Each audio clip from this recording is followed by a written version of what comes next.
optimization of your profile is fine-tuning your sender profile so that it will be aligned with your goals. Sales generally it's the best thing to go for. Yeah, you have to identify those leads, understand this leads, understand what you really want, have this in mind.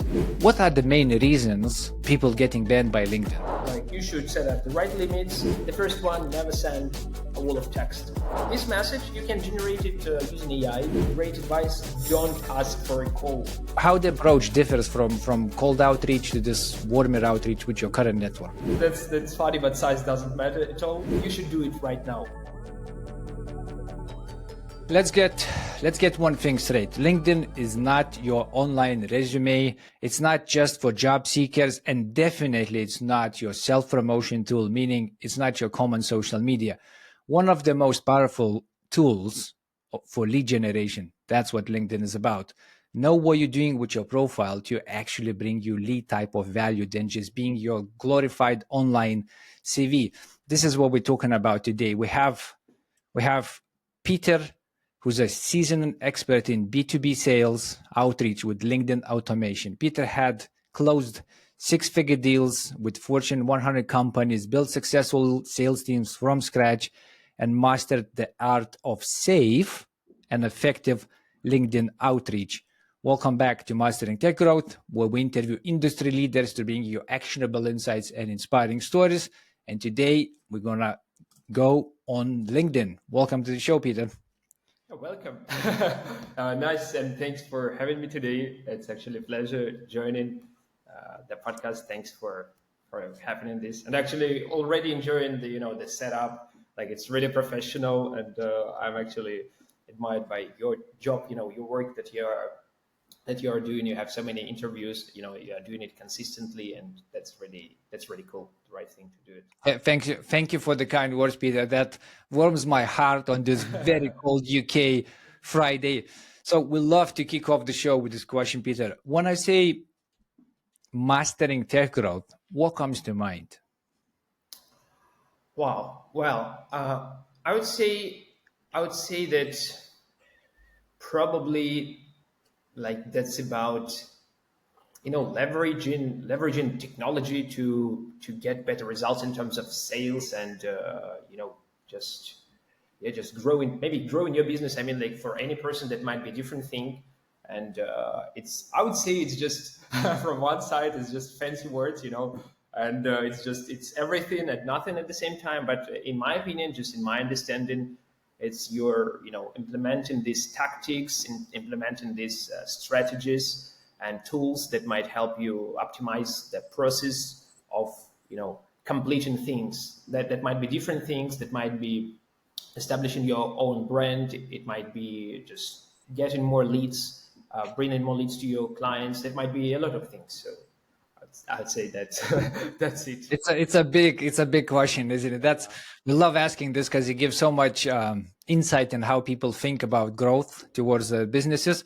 So I think the key word you said when you started answering, you said it's about leveraging technology to get more sales, and then you went to other things. So if I just sort of narrow you down, Peter, and say like you can choose one thing which is the most important for growth, would that be sales? Actually, you have really, really interesting questions. I would say, like, so can you do it again, like the question, like so that I'm just 100% sure that I got it right. Yeah. So from many things, what influence growth, from marketing, hiring good people, talent retention, good product market fit, timing of a product, sales, leads, all of these things, have some type of first order effect or second order effect of how well business, and for us, technology business growth. But you can choose only one. Like, what's top one for you?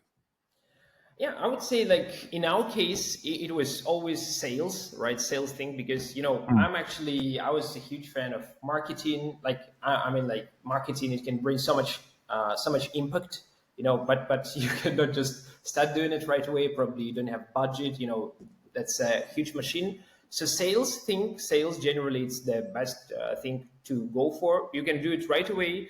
Like For example, even now I'm doing sales, I'm doing lead gen on my own, like sometimes doing it manually, doing some automation, but you can just start doing it and you will do it. And I heard so many things about like competitors and their founders when they set up, when they created their businesses, like bootstrapped it now to millions, like LinkedIn automation tools.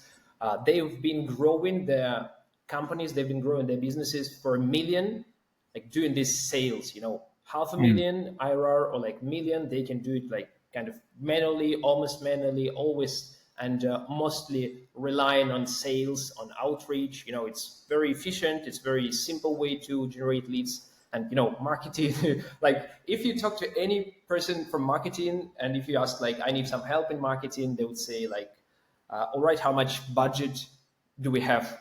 Budget for marketing, it's like the main thing. And for sales, here's just yourself, your understanding of your business, your understanding of your ICP, right? And you just go get it. And once you get some traction, once you understand, even when you do the automation thing, many people, they just setting up a campaign, doing outreach, doesn't work, end of story.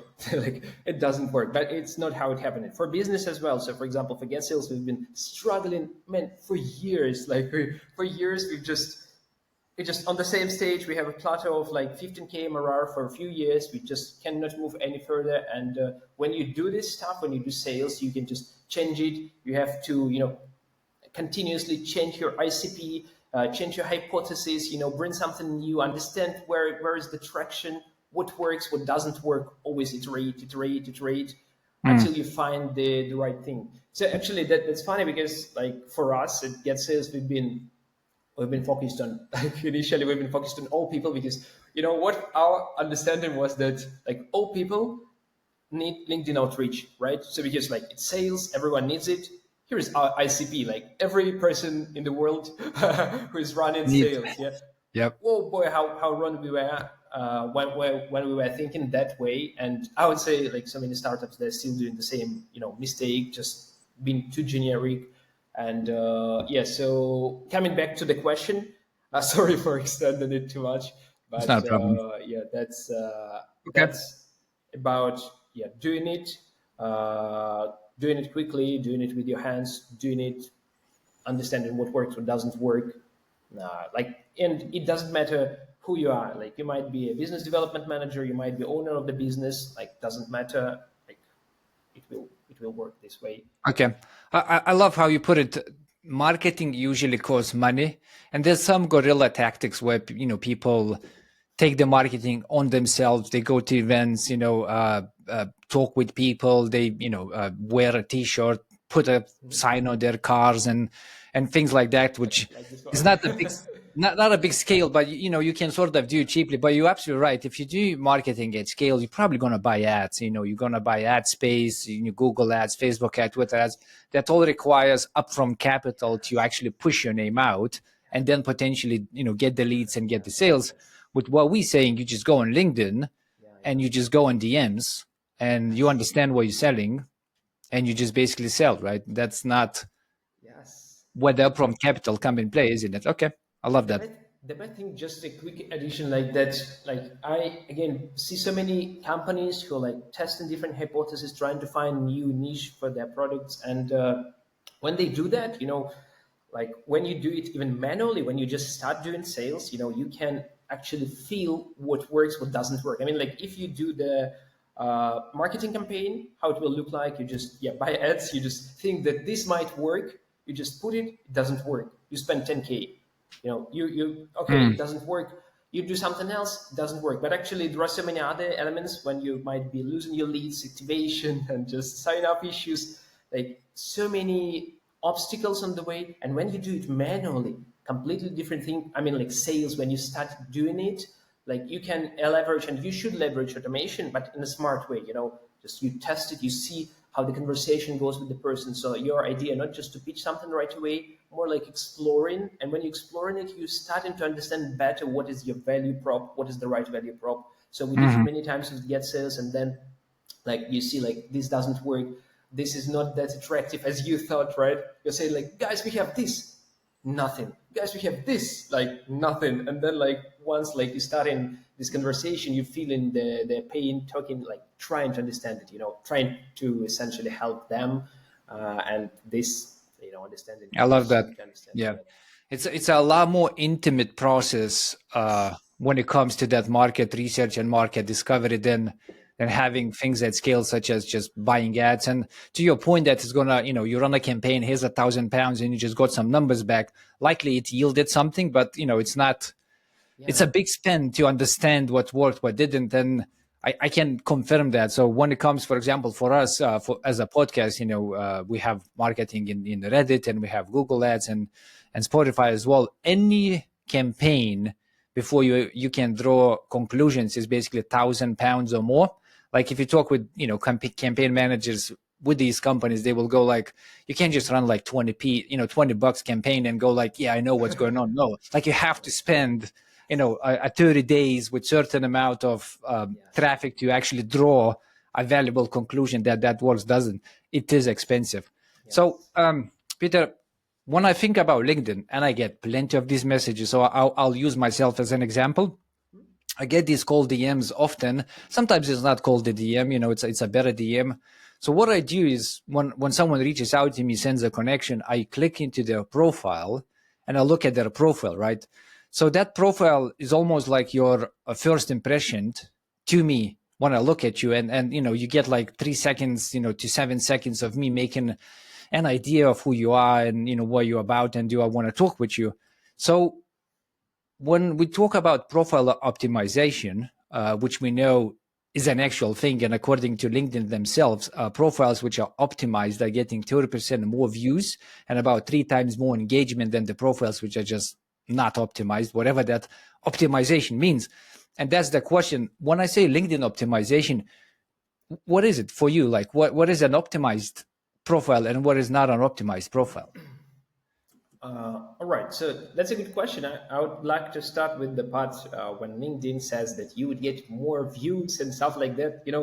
I don't know, 5 years ago, I was so excited about that. Like, oh, I can get more. If I do that, I would get more. I'll put this, I'll put that.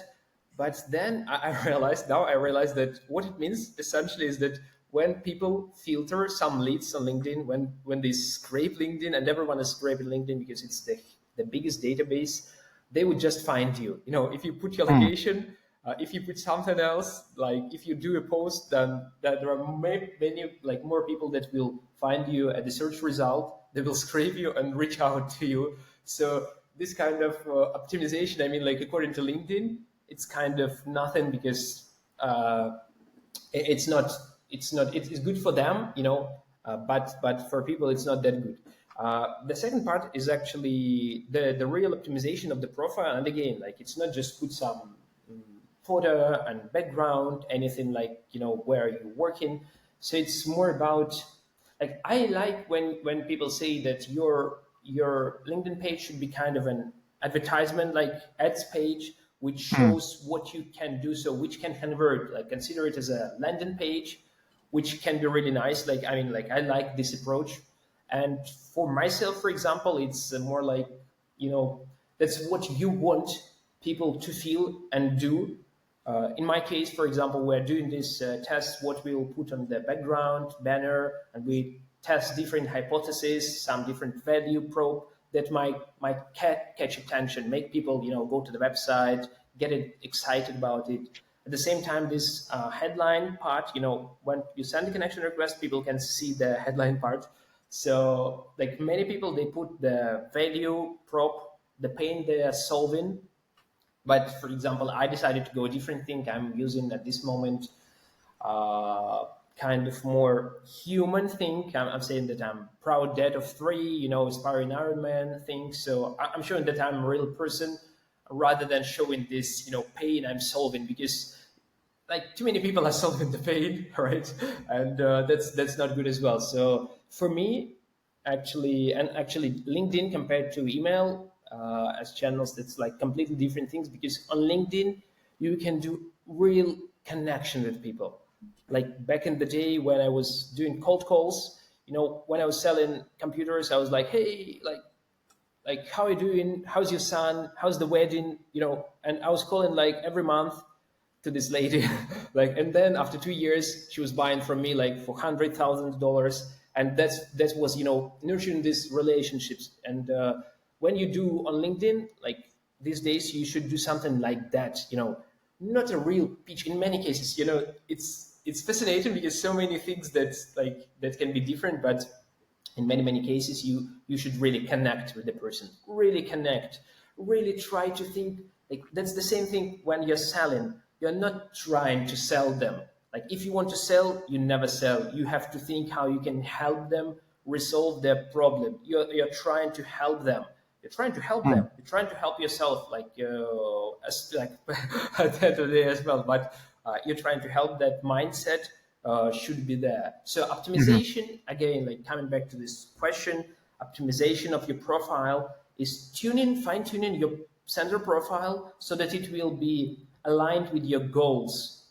Which will align with your goals, which will be maybe showing your mindset, maybe showing your product potential value for the customers. Like, there might be different kind of optimizations, and that's another great thing, because one person would say this is bullshit, will never work, really bad, and another one will say this is awesome, and another say I'm just testing different ones. You cannot say that it's bad because I'm testing it. The same with LinkedIn outreach or emails, so it might be Okay. different thing for you. I love the positioning of understand what you actually want to get from LinkedIn and optimize your page towards that outcome. Effectively think of that conversion. If you're just putting, resume like information, that's the same as looking at your CV. You're not really telling much. Maybe you're telling about your background, and people will imply some of your capabilities.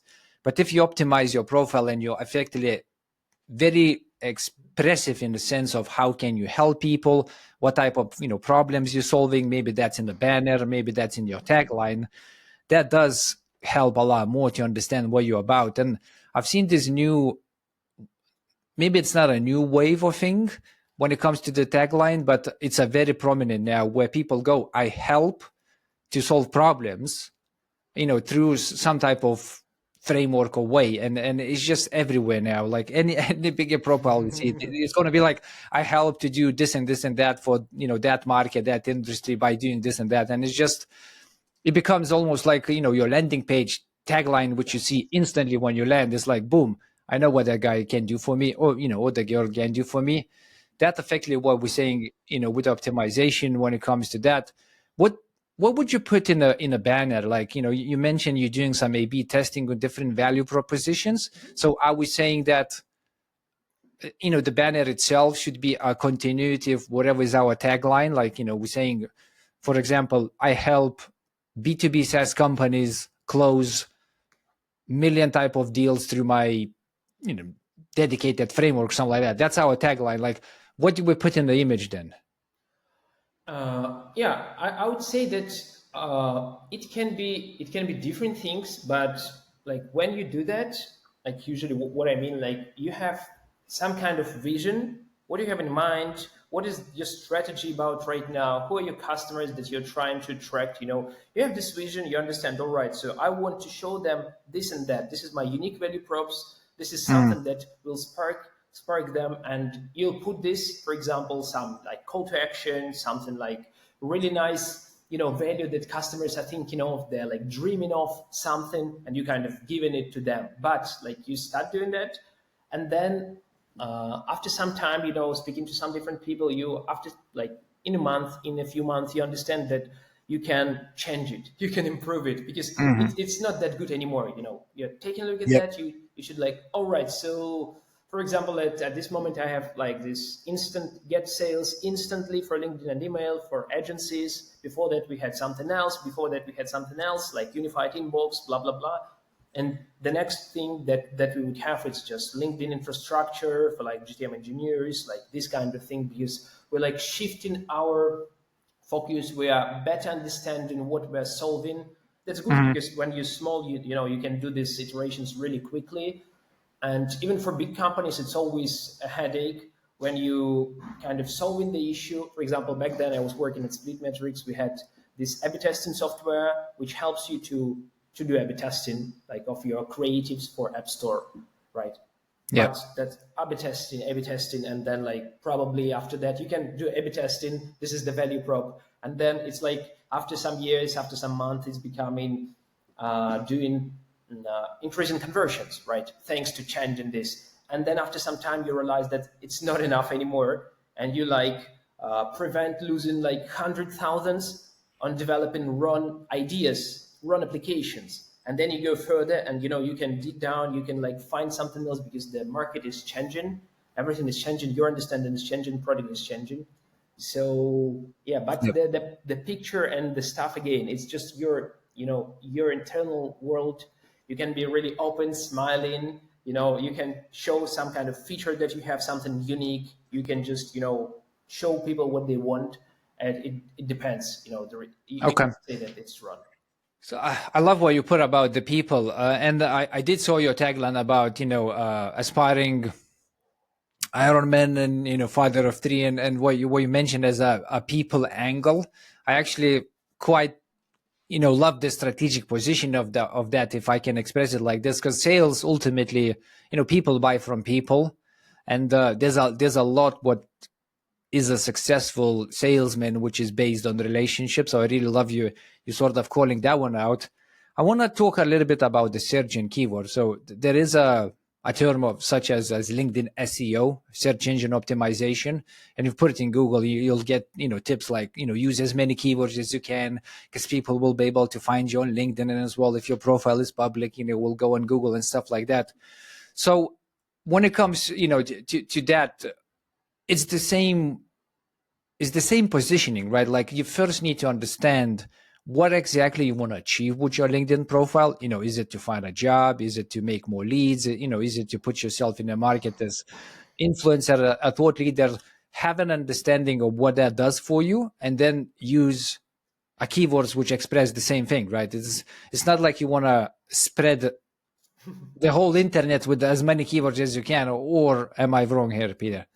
Yeah, to be honest, like completely honest, I'm not a huge, expert in tags in this Okay. keyword stuff. And to be completely honest, maybe I'm wrong, but I don't kind of believe in this part of things, because when you use keywords, essentially what it brings to your profile, then when someone is scraping your account, like in many cases, they can identify you as like ideal customer profile. Yep. In like there are not that many cases, when people would be like searching for like some like leads, and they will like on Google, and they will find someone on LinkedIn, and that's like this would work. I'm actually like, we've been trying a lot of things with SEO and with many other things, but I don't believe that it works really properly nice. For sure, it's nice to have. For sure, it has some impact, but in my understanding, it's more uh, like when you have these keywords, yeah, if someone is looking for a person to hire, they can find you. To partner with, they can hire you. Like at this moment, it's kind of more like signals, when they can track these keywords or something to pull you out and then push you an offer, pitch you. So Hmm. this is the main scenario right now, like from Yep. what I see. Okay.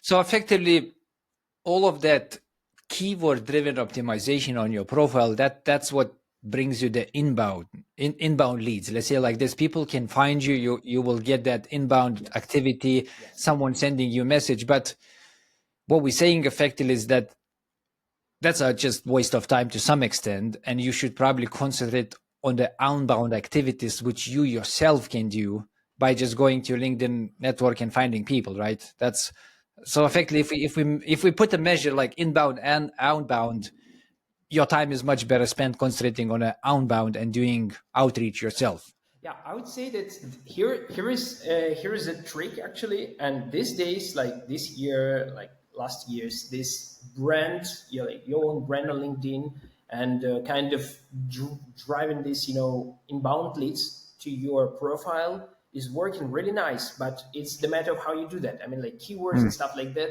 In my case, it's just low impact things. But Mhm. what you can do is like tailor good content and tailor good content, engage with people, doing this content continuously, and trying to bring some values. For example, for me as well, it's sometimes an issue. I'm sharing a lot of nice things, but sometimes it's not that valuable to the customers. For example, yesterday I shared a post that people can actually get a 50% discount for the sales navigator, which is awesome. Just cutting the budget twice. Yeah. This is awesome, and I did it.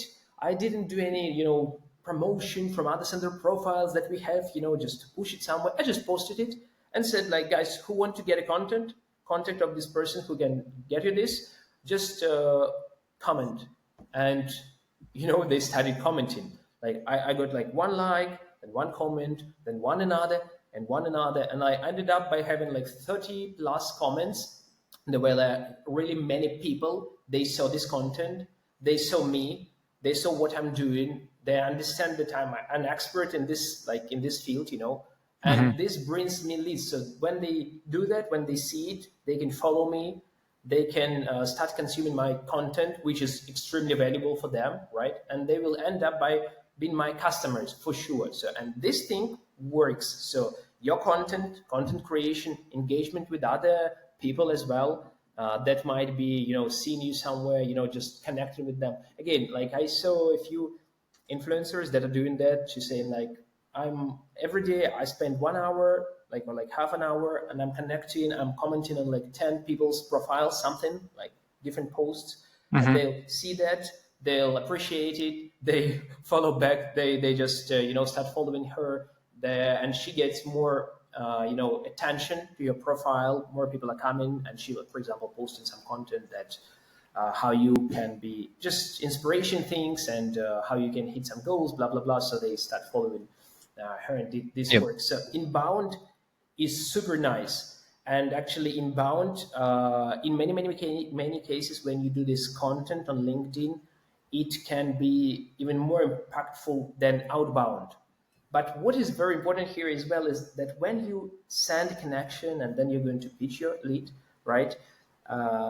This guy from Netherlands, he was posting a lot of benchmarks that if you connect with the person, or if person visits your profile, and as I said, the person will visit your profile to check you out, the chances that they will see your content in their feed, it's grown dramatically, like by 20% or even more. If you message them something, they replied you back like, hey, thanks for the connection. They said the same. They will see it, like, and the chances like increased by 40%. So if you're not posting it, you get nothing. If you're posting really good content consistently, content which will help them to solve their pain, because essentially what you said previously, when you put this, value prop, the thing that you're solving, actually every company, it dreams about buying from you. Because any person on the earth, every person, they have pain. They want it to be resolved, but they cannot see, the resolution right now. So if they meet something that is relevant to them, that can actually fix their pain, that would be cool. Or which can help them identify this pain, being just on one step.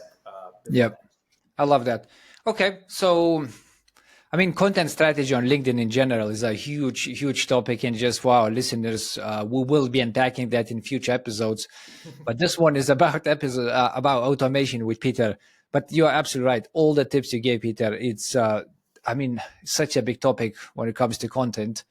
Let's say now we're doing outbound, but we want to do that, through automation, right? So I want to reach out and I want to make more connections, and I want 1,000 connections today, right?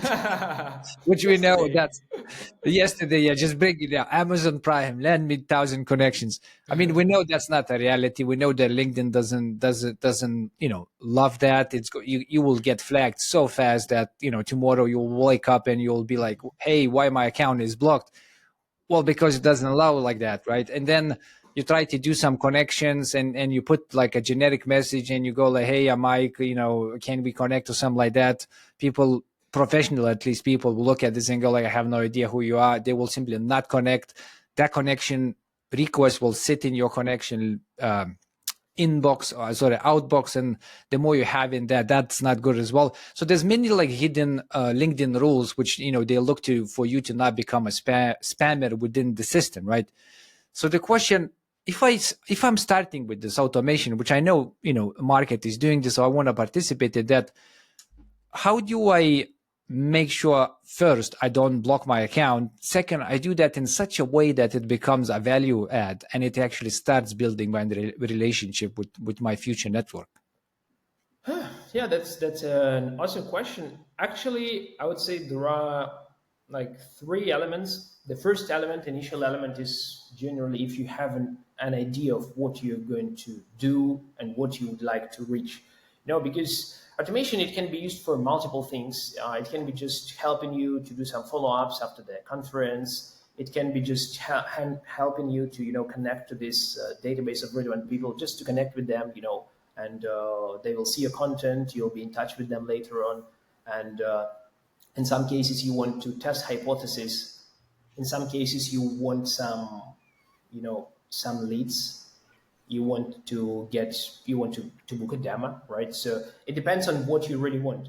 And my recommendation actually for all people around the globe, when they decide to do outreach and decide to do automation, do outreach, but no automation.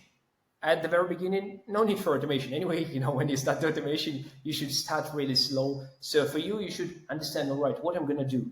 So I'm finding leads, where to find those leads. Okay, so what I will send, what kind of message, do some comments, just understand how it works, understand the system, And once you do that, once you warm up your profile, once you're sending these connections, you understand. So my co-founder, Eugene, back in the day, why he started developing Get Sales, because he attended a conference with the previous product of ours, and they told him, we don't like your product, go away. And he was like, how do I do sales, not at the conference? And they told, go to LinkedIn. And he went to LinkedIn, started sending messages, and then he realized what he's doing is a monkey job. So that's why that's funny when LinkedIn is saying no automation, because and this AGI thing, AI thing, and sending messages manually, it's really funny. So yeah, you have to identify those leads, understand these leads, understand what you really want, have this in mind. And once you do that, you can go for the automation. And when it comes to the automation, there are really many tools. I would say that there are some pillars. The first pillar is that the majority of tools for LinkedIn, they're really safe. They're really safe, there are a bunch of them, but they have millions of customers, and sometimes person start using Lemlist, get banned. Sometimes someone is starting using Dribify, any other tool, got banned. Any other tool, Get Sales, you connect, you start doing automation, got banned. Not because of the automation itself, but because of and not because those tools are not safe, because you're just doing the wrong setup initially. Right. So what I'm saying, losing my thought. So what I'm saying is that you have to have in mind what you're gonna do. Then you have to choose carefully the automation.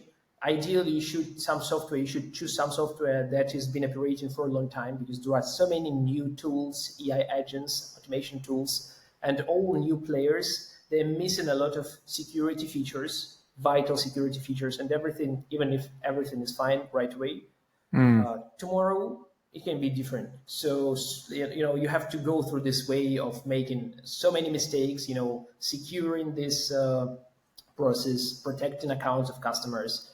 So yeah, Yep. and then you were choosing carefully what you're doing. When you start doing any automation, you start doing it really slowly, setting up the limits. So many people, we're having fun about some people that are starting using Get Sales. They just put 1,000 connections limits, everything 1,000, delay 1 minute, 1 second. Just go ahead, work around the clock, Yep. superhero. So you're not doing that. You're understanding the limits. You have to read about the limits. You have to understand how it works. You have to set up the low limits, increased delay between tasks, and build a very simple automation for the first time. Very simple. No need to do something, really complicated. Yep. And then just give it a try. right? Okay. So this is just yeah. I love that you called out have an idea or have a strategy of why you're connecting with the person. And I want to add this thing that the network is not just a number. So it's not that you're targeting to have, 20,000 or 50,000. You're actually looking to have connections which are within your potential persona or sales persona or job offers, whatever is your strategy. Because once you start doing content and you're going to start doing content, which is your value proposition to the market effectively, you'll post that content. So if people will find that content valuable, you'll get likes and you get comments, and that content is being shown to a lot more people, to your second connections and the third connections. So if your network is built from people who don't really need that content, Yes. by default, the fact that you're sharing the content will just not get any traction, and you're going to be like, LinkedIn doesn't work. I'm posting every day.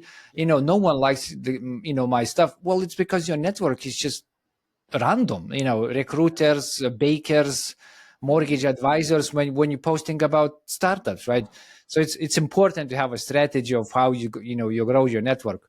And I want to ask this question, Peter, because you have Get Sales, right, which is automation tool, and it's very well and matured product, and I'm a big fan of that, as you know. Effectively, that's what we're talking. I think it's a great product. I tried probably like 10 plus LinkedIn automation tools, and you guys do a couple of things very, very well. So you mentioned people putting like 1,000 in the settings and just effectively getting banned by LinkedIn. So you have an experience and understanding of why people getting banned. What are the main reasons people getting banned by LinkedIn? Yeah, that's an awesome question. And actually, like many people, they're saying like automation is really bad. Your account would be blocked. You won't be doing automation at all for that reason. But as I mentioned previously, so many people are using automation and everything is fine. So there are indeed like best practices, I would say. And for LinkedIn, for example, there is no detectives like that are searching for people that are doing any automation, trying to ban their accounts. Essentially, automation tools, they help LinkedIn became more popular and get to this point where they are at this moment. So they just have to maintain a health balance, right? Mm-hmm. So yeah, when it comes to the safety and security of the account, there are a bunch, and there are a kind of points system on LinkedIn. So when they assign you a point, giving you a point, like kind of fine points for everything like that might be suspicious, or bad, like in LinkedIn behavior. And when you have the system, like if you reach certain amount of these points, you get some notification, some ban, and so on, right? And Mm-hmm. there are indeed highly impactful reasons and not that impactful reasons. But again, every reason is like important, and at the end, it's just kind of removing one flag. It helps you to be safer. So one of the most popular problems and reasons to get banned is the number of activities, increase of activities. So imagine you did nothing, yesterday, the day before, and today you sent like 30 connections right away. You never did this, and you started sending connections. You most likely are using automation. So LinkedIn cannot know that you're using automation. Nobody knows. They just kind of trying to understand what might be a marker of that. So if you start and doing it quickly, or if you start, for example, you didn't work with the tool, or like you're even not using automation, you just logged in, you're like, all right, I will be doing some lead gen, and you go to one profile, another profile, you visited 20 profiles, you got banned because you're doing automation. We did it like, and we saw it so many times when we were doing it manually, some tests, you might be getting banned for that. So the first one is kind of having this ramp up of activities, and doing some activities, granularly doing more and more and more activities, so you won't have this spike, right away. Did nothing, and you started doing something really quick. The second one, which is one of the most impactful, is the speed of these activities. If you send connection, or visiting pages too quickly, when scrapers are doing, for example, you might be banned as well. So apparently, it's too quick, unusual. It raises the the issues. And there are a bunch of others like which can be really, really, diverse. So for example, one of them is the proxies that you're using. There are like residential proxies, dedicated data center proxies. There are proxies that are used by multiple people, that might be used by scrapers, and if you get this bad IP address which is blocked by LinkedIn, it might bring you problems. And the proxy thing, it's very, very complicated. I'd love to discuss it later, like in an additional one, because like go into the details of this stuff, because we are at this moment double down on these security measures. But the proxies, what kind of proxy, if it matches your location, and so on, it's very important. Another one, for example, why we started developing this single session protection back in the day with Go Login thing, because in March of 2020, which here is this 2024, in February, March, there was a wave of bans around the globe for all platforms, and we started to explore what is happening, why some accounts getting flagged and banned, and we're trying to find markers that influence this. So we ended up by understanding that a huge amount of accounts were blocked because they initiated a new session from another IP address. So previously, for example, you had a session, old session from, I don't know, from Portugal, and then you just create and initiating a new session. And when you connect your account to any platform, you initiate a new session. It's like from Germany. If you do that, you got banned. You got like verification request right away, and there are some issues with recovery. So we understood that many companies like agencies and IT service companies that are managing a bunch of accounts, and they might be managing accounts on behalf of some other employees, right? They might mess it. They might log in to different accounts from the same browser, and if you do that, LinkedIn will see the cookies, right? And they will understand that you're accessing two accounts actually. Even if you go to incognito mode from Chrome, and you log into another account, anyway, Google and LinkedIn, they will understand that you're accessing the same, like that you're accessing two different accounts. And this is insane actually. From incognito, for me, I was like, wow, how is it happening? So we decided, all right, we need to give a framework for people when they can have just one single session, when they just don't have all these risks, and they do this session, they have one IP, one fingerprint, every person access the same, gets his running automation from the same session, which is really nice. But again, like on top of that, there are so many other small reasons. Like I recently posted about that almost all the tools that are running automations, you might understand and recognize these people because you have like green dot on your LinkedIn almost around the clock, because just it's connected to the system. And if you're not, probably you'll be doing some automation during some schedule. But anyway, like at the rest of time, Messenger works, imports works, and your account is active. So it's again another flag that can show LinkedIn that your account is connected to a system. It's not like if you do that, then you got banned, but it's another flag, and it brings you one additional point. So for example, we decided, all right, we need to remove it. So we are right now, we've rolled out the feature, and soon we'll roll out it for existing customers when you can set up the server schedule itself. So beyond this, schedule servers would be shut down. And these small elements, we have like numerous of them. Like if you're posting, how many connections you have, what is the age of your account, and what is your acceptance rate, what is your reply rate, what is your spam like blocking rate, when people block your messages. So right now, again, we're investigating a lot and investing a lot in this topic to bring some, clarity on that, to bring it to public, to show these insights and benchmarks. And but generally, again, coming back, like you should set up the right limits, you should warm up your account, you should start with a simple automation, and in many cases, everything would be fine if you're using the right tool. And I I love personally recommend Get Sales. Of course. Get Sales. Good name, by the way. I can share my story behind that, and I got instantly verification requests from LinkedIn, not because of automation, but because of account sharing through different IP addresses. And I was not even sharing my account, but I had ideas of sharing my account. So by LinkedIn terms, you cannot share your personal profile like that. That cannot be managed by anyone else but you. And of course, when we started a podcast, it was my personal account which was doing this. Now we moved to a LinkedIn page, which I can give a manager access to someone else, and that's okay. Company page being managed by multiple people, that's absolutely fine. But your personal one should be you. And I had the session open on my IP address, which is my home, and of course I have a VPN for other things. And I forgot that I was VPN'd, and I sort of went to my LinkedIn. The moment that happened, instantly logged out all the sessions, and I tried to re-log in, and it's like, no, you need to send your ID and all that verification password because, hey, you got banned because same session happened from two different addresses. So someone leaked your password.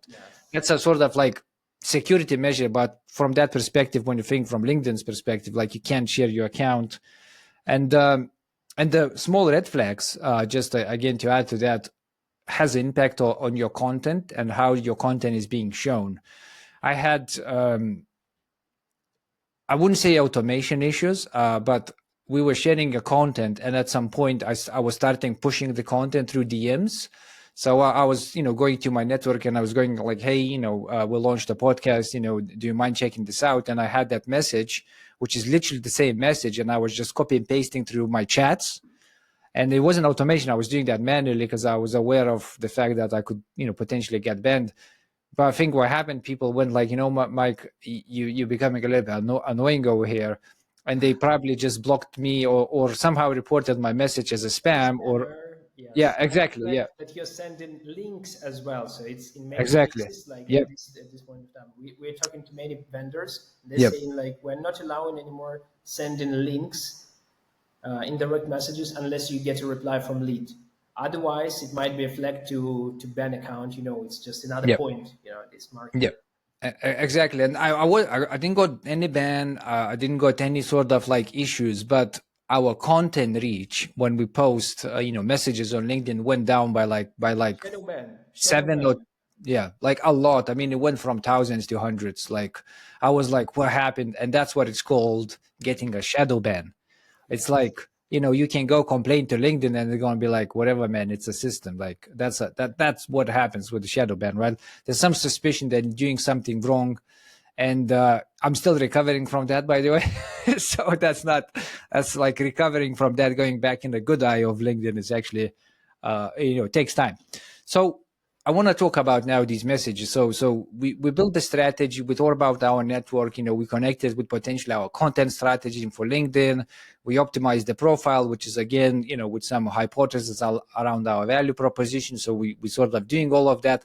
Now we're sort of reaching out and building this connection. And ultimately, everybody talks about personalization, and as well, when you're reaching out, you need to show the prospect that you actually know them. And if you do that at scale with automation, that usually goes through the window, and it's some type of generic message.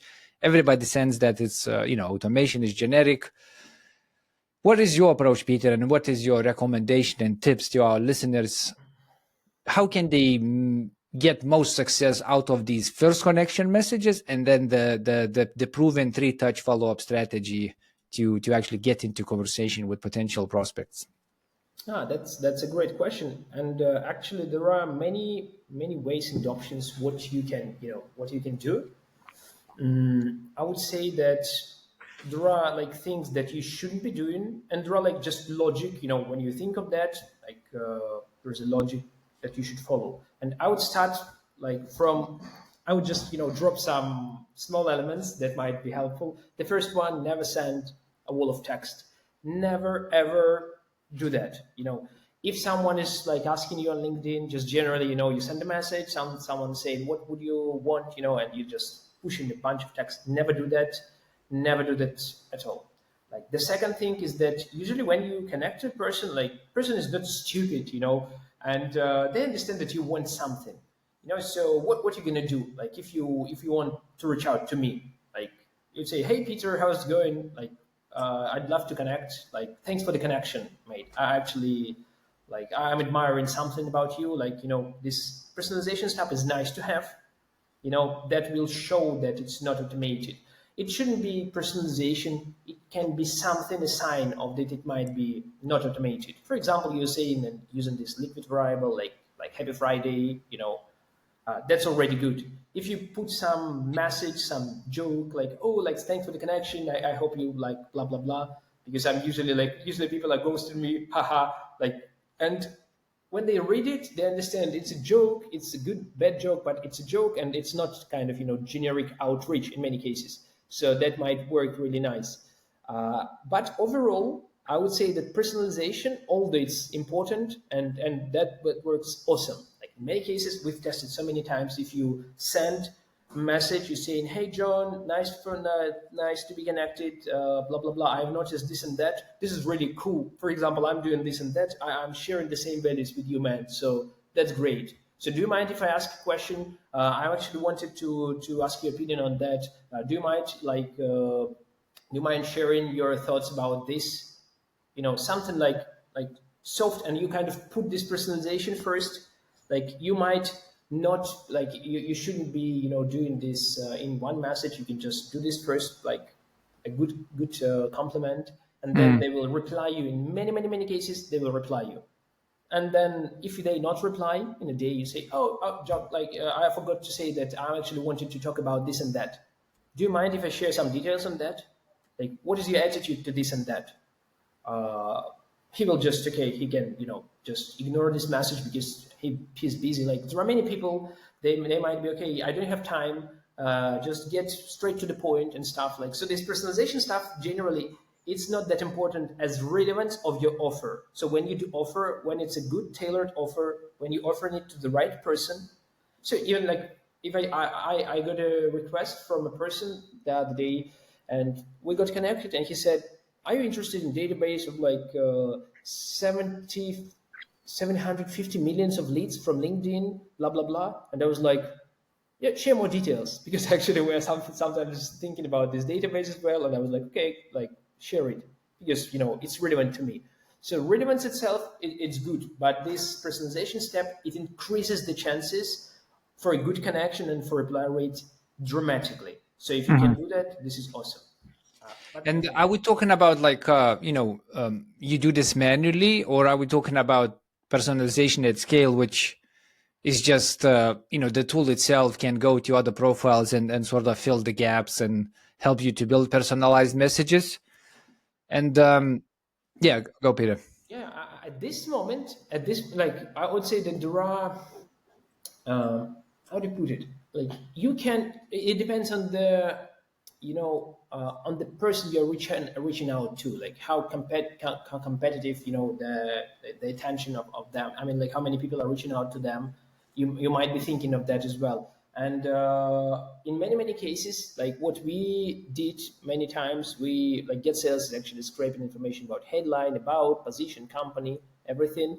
You can put it to the spreadsheet, use ChatGPT, Gemini. They will tailor you a message based on that, and based on what kind of prompt you're given, you might get really good results. So it might be something like really neutral, positive, optimistic, like, oh, I saw that you like a dog person. I'm a cat one, so but I promise I will not, I'll not fight you, haha. Like, so I actually had something in mind, blah blah blah. Like that's it. Like, and this message you can generate it using AI. And the question is how good you are at this. Many people, they're doing like really bad, lame personalization, and it's better not to use it at all. And it's like more like cringe, but in many cases that can work automatically. If you do that manually, which is absolutely fine as well. For example, in Get Sales, you can insert the manual touch point at some point of time, at any point of time. For example, you send connection, then you connect it, you can do this manual message. So in my opinion, at this moment, there is no way to get like a better personalized message than a human, like seasoned human can do. Yep. But in many cases, people are doing very bad messages when they do it manually. Look, does it better? This is the best thing. So, people are saying automation is bad because you're sending bad messages, automated messages. But when people do it manually, they send the same messages. They copy paste, and that's it. So relevant offer is nice, and I actually I meet many agencies, and that's a nice approach when you do generic outreach in terms of personalization, but you kind of inflate in this personalization a little bit, and then you have good messages, good tailored value prop. Not pushy, not long, just chin chin chin chin. All right, that's it. And actually for you it's understanding. All right, that's probably not that whole. But if you can do this personalization and you can do that at scale because you have to be a master of this, you should be able to do that manually on your own. If you don't do it manually, if you don't know how it should look like, you will never do it the good one, because you just think, oh, that sounds cool, something like, unique, but it's not. I love that you put the bunch of text as a very first thing of what not to do. I like these messages, they never work, and I get them constantly, and I don't understand why people doing it. It's like, hey, hey Mike, we are this company, we can do mobile development, SEO, and it's just boom boom. Like if you want, we worked with this, and it's just like, it's like a page, and I'm like I'm never gonna read this. The moment I see this, I'm like, bye. Right? It's like, and I really hate when people sneak this in because they start with this good connection message and they go like, "Hey, Mike, we work in the same industry. I think there's gonna be things to talk about." And I'm like, "This is awesome." Another guy from tech, so he's gonna like my content. Maybe I'll learn something. So accept. And then second message, boom, is like, boom, like a page of A wall of text bits, and is, I'm like, that's it. We unconnecting right now. So yeah. I fully agree that does not work at all. I really love the joke approach. I never got any jokes. I don't know. Maybe people don't think I'm funny, but nobody reached out to me with the joke. But I would definitely accept that. That seems like a great thing. And Yeah, personalization wise, yeah, I want. quick point Yep. here that like we did a test. It was really interesting one. So what we did, we did this personalization at scale with AI, and at that point I didn't like the prompt and I didn't like the messages. So it was like, in my opinion, it was like 5 out of 10. What we've got and what we decided to do. Like we decided, all right, it was really quick, it was really nice. So we decided, let's throw it at a bunch of leads. Half of leads they get this, half of leads they get manual message from SDR, good message that I like explain how to do. And apparently like this one with SDR, it got high conversions, and but what was interesting is that for some reason many people, they like the first option as well, the first version, and when you reach out for example for agencies, apparently they know how the automation works and everything, they can recognize it super easily. But for many people, even like this not very good automation, not good personalization, not that good, just generic one, it might be very fresh for them. But at least now, like when you have too much AI around and everyone is doing that, it's already not working. So Yeah. it was like, yeah, I definitely can tell you that I, at least, because I use AI and Gen AI tools day in, day out, I can see generated content from miles away. I can see that in the posts. I can see that in messages, in emails. I can just see that. And where I can see that, I can still reply to you if you are relevant to me. So I feel like when you're doing this outreach, cold outreach, I would probably look at prospecting very, very first and making sure that whatever is your outreach and whatever is your, your strategy, why you are effectively connecting and doing the follow-ups, is to make sure that the people you're connecting with and what you're going to be talking or offering has a real relevance to them. And I'll give you an example of what I get as a cold outreach, which I reply pretty much all the time, which is when PR companies or podcast guests pitches themselves as a guest to the show. So we accept the guests, and it depends on a guest, to be honest. But I get those emails like, "Hey, I listened to your episode about this and this and this and that," which is AI generated clearly from a transcript of a show. And then it's the same thing, which is blah, blah, blah, same lines. And they likely use the same service, right? And, I actually started asking, what service do you use? And it's like 6 on the market. So those emails are pretty much the same outside of that one AI sentence, right? But because the guest is good, I because like them. the Yeah, guest is relevant, it's relevant to me. So I will reply and I will go like, okay, well, let's see what your guest has, right? So I know it's a cold outreach. I know it's the personalization sucks because I can like it sucks basically, but I still reply because it's it's relevant to me. So I feel like getting that nailed will probably outweigh your Yes. personalization mission Yeah, itself, for right? sure, for sure. Yep. Relevance, man. It's super. Like if you're solving the problem, and this is the right person to reach out to, and you just throw in your like offer, good tailored shot. Like we have this to solve you this, and we already help this. What do you think? Again, Mhm. another great advice: don't ask for a call. This is ridiculous, but people are still saying like, let's jump on a call, let's hop on a call, Yeah. and right away, and why would you ever like jump on this call, without understanding relevance, and no, you even wasn't Yeah. asked if you want to go for a call. He was not even interested. Why to go? And this is like as well, like really bad thing to do. Yeah, I get you. I get the same thing. I mean, emails and LinkedIn is like blah blah blah, fairly good pitch, and then it's like, here's my calendar link if you want to talk more. I'm like, I don't have time to go, have a coffee or spend a good hour with my kids. Like, why you think I'm gonna go on your calendar and put things in and stuff like that? Yeah, I don't get it as well. I feel like people doing it, they probably never ever were on a receiving end of that to really realize that this is not a good Yes. copywriting. Yes, first And of all, they're not receiving it at all. Yeah, this is really important because, like, when a CEO of the company just leave, they get in hundreds of emails every day, hundreds of pitches, and when people are reaching out to them, like BDRs, they don't get these messages at all. This is really interesting. And you're just reaching out, you're like, why they're not replying to me? That's fine. And the person like on the other side, on the other end, they're getting so many of them. So that yep. is that is so true. All right, Peter, I want to talk about how you can squeeze out value of the network you currently have. So I feel like this is potentially a little bit of different strategy. So let's say that I somehow ended up finding myself with a bunch of connections, just happened, maybe inbound, and I've been with LinkedIn for 10 years and now I have 5,000 people. I don't even know who they are. It's just like it's in my network, right? And now I reached that maturity point in my life where maybe I have an agency or coaching business or whatever, and I'm like, I already have this ability to reach them via DM. I don't need connection, right?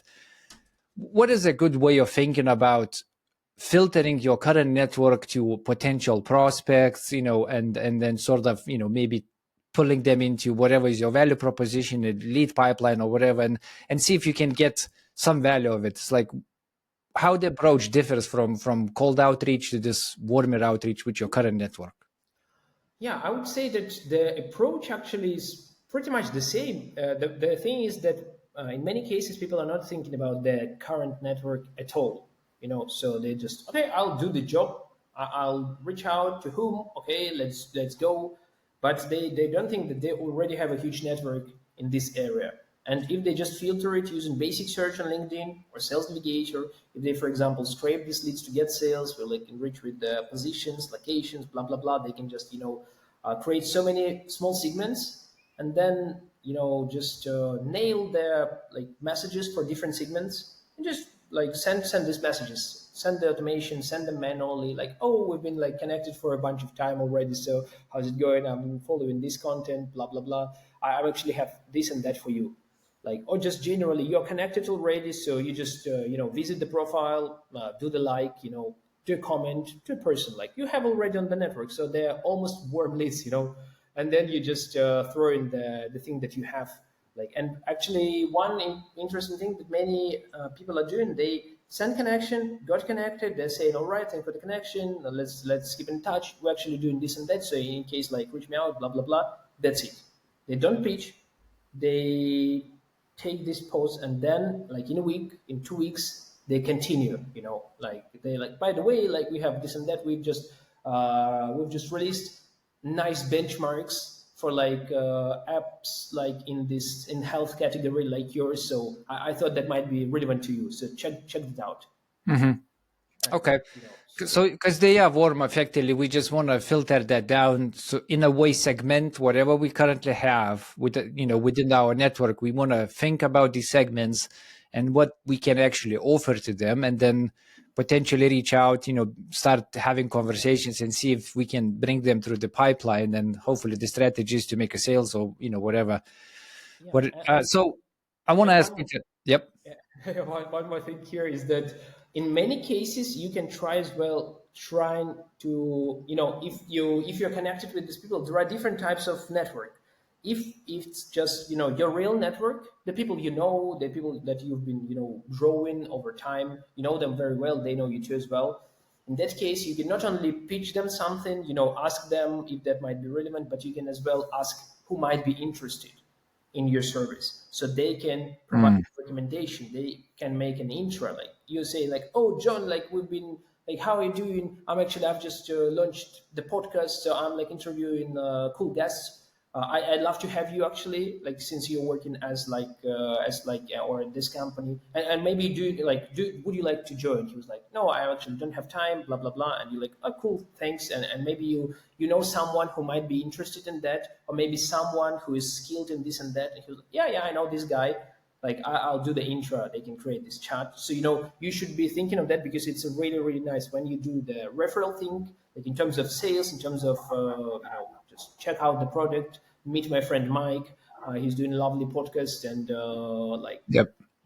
so. That goes miles. The warm intros, that goes miles. It's not always done deal, but yeah, any referral type of intro is probably the highest conversion you can think of.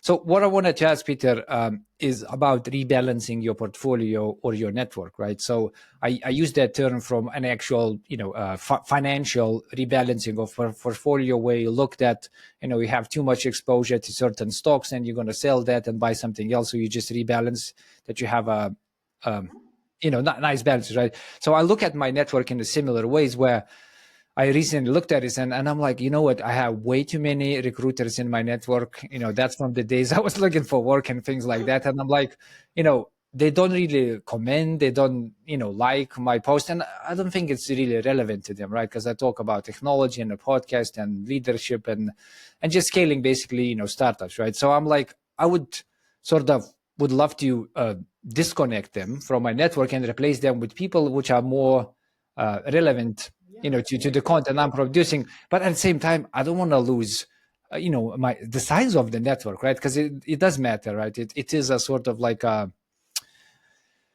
badge of honor, right, to the public, right? So how do you approach that in like healthy way? Yeah, I would say that actually, I believe, and I see so many cases when people have huge network, 30K followers. I actually have like 4K, 5K, like, but quite, I know almost everyone from my network. Almost everyone. I had a call almost with everyone on my network. All this irrelevant network in many, many things, directions, it might be recruiters and stuff, but I know these people. So for me, it's like friends, that's just my work. And for that reason, probably I haven't cleaned them up, and although I should be doing that. And I understand what you're saying. For me, back in the day, I was thinking, I was dreaming of growing my network, having so many followers. That would be great, but it doesn't matter really. Like that's funny, but size doesn't matter at all. And if Mhm. you have 30K followers, yeah, it might be for some people that are just the crowd, like, oh, 30K, I'll just follow in as well. For them, yes, for this reason, yes.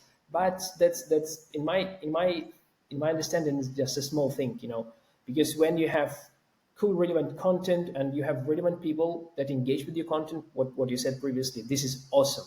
This is the way actually to grow, to become probably this what LinkedIn appreciate, and do these top voices, in industry, certain geo, you're just doing that consistently, and creating this value for them. This is Yep. what. But I see so many people, 30K followers, you post anything, you have one like, two likes, three likes. Yeah. What is doing? That- exactly. That's so evident. That's so evident, Peter. We had a guest where I can't remember exactly the amount of followers, but it was big, something like 50 plus or 70, K or something like that. And then if you look at the feed, it's like every post is promotional post, and at the same time, it gets like 2 likes and things like that. So it raises this eyebrow of the validity and influence, of that network. Right? It's just a number, and I don't know who said it, but it's better to have 1,000 people in your network which you do business with than have a 50,000, which is just a number, right? 100%. So, all right. So I want to close with this note of that network size. The relationship matters a lot more than just a number. And hopefully, for our listeners, what Peter shared today about profile optimization, LinkedIn automation tips, and outreach tips are a good way to get you into that mindset that LinkedIn is a very powerful tool for lead generation or job search, whatever is your strategy, but it needs to be a strategy. It's good, content production and outreach and influence and all that network building, all of that comes together to effectively some type of outcome you're seeking. Hopefully the episode was helpful. And Peter, if people want to learn more about Get Sales and maybe just connect with you, how they can find you? On LinkedIn, on LinkedIn, On LinkedIn. Well, yeah. just go on LinkedIn, put my name in. Yes, I would say just I have just one more thing to add up, like Yep. very small one. I've like if people watch this video, they will enjoy it. So for a long time, I've been working as a sales rep. I was doing sales, and I actually didn't do any content. Just the company says like comment on that. You just comment it, like something, and that's it. Sometimes you do outreach, that's it. You don't do content. And for many salespeople, for many different like people, I don't know, developers and stuff, they are not doing content at all. They find a job, they do the job, end of story. So what I found out, and I think that might be super important for people, is that creating this content on LinkedIn, content related to your job, to your expertise, it is super cool because like this is the way how you increase the value of yourself. You just for other people you're becoming something more than just employee, and you're like they will be paying you more later on if they hire you. If you show your expertise, really, if you start creating content, you kind of start learning it. You start doing it better and better and better, and you're becoming better at what you're doing. So at this moment, in my opinion, this content creation on LinkedIn is an essential part of just any job. If you don't do content on LinkedIn, you're just missing a lot. And you should do it right now. Start boasting, start thinking of what you can do, what value you can bring, what might be your niche, and like this is mandatory in my opinion these days. So highly recommend for everyone to start doing that and just overcome yourself and do it. Absolutely. Love that. Very strong note to finish the episode with, Peter. For our listeners, if you enjoyed and found this episode helpful, please do comment, subscribe, share the episode with your network who would potentially benefit from knowing more about LinkedIn and LinkedIn automation. And as always, until the next time, stay safe and see you online.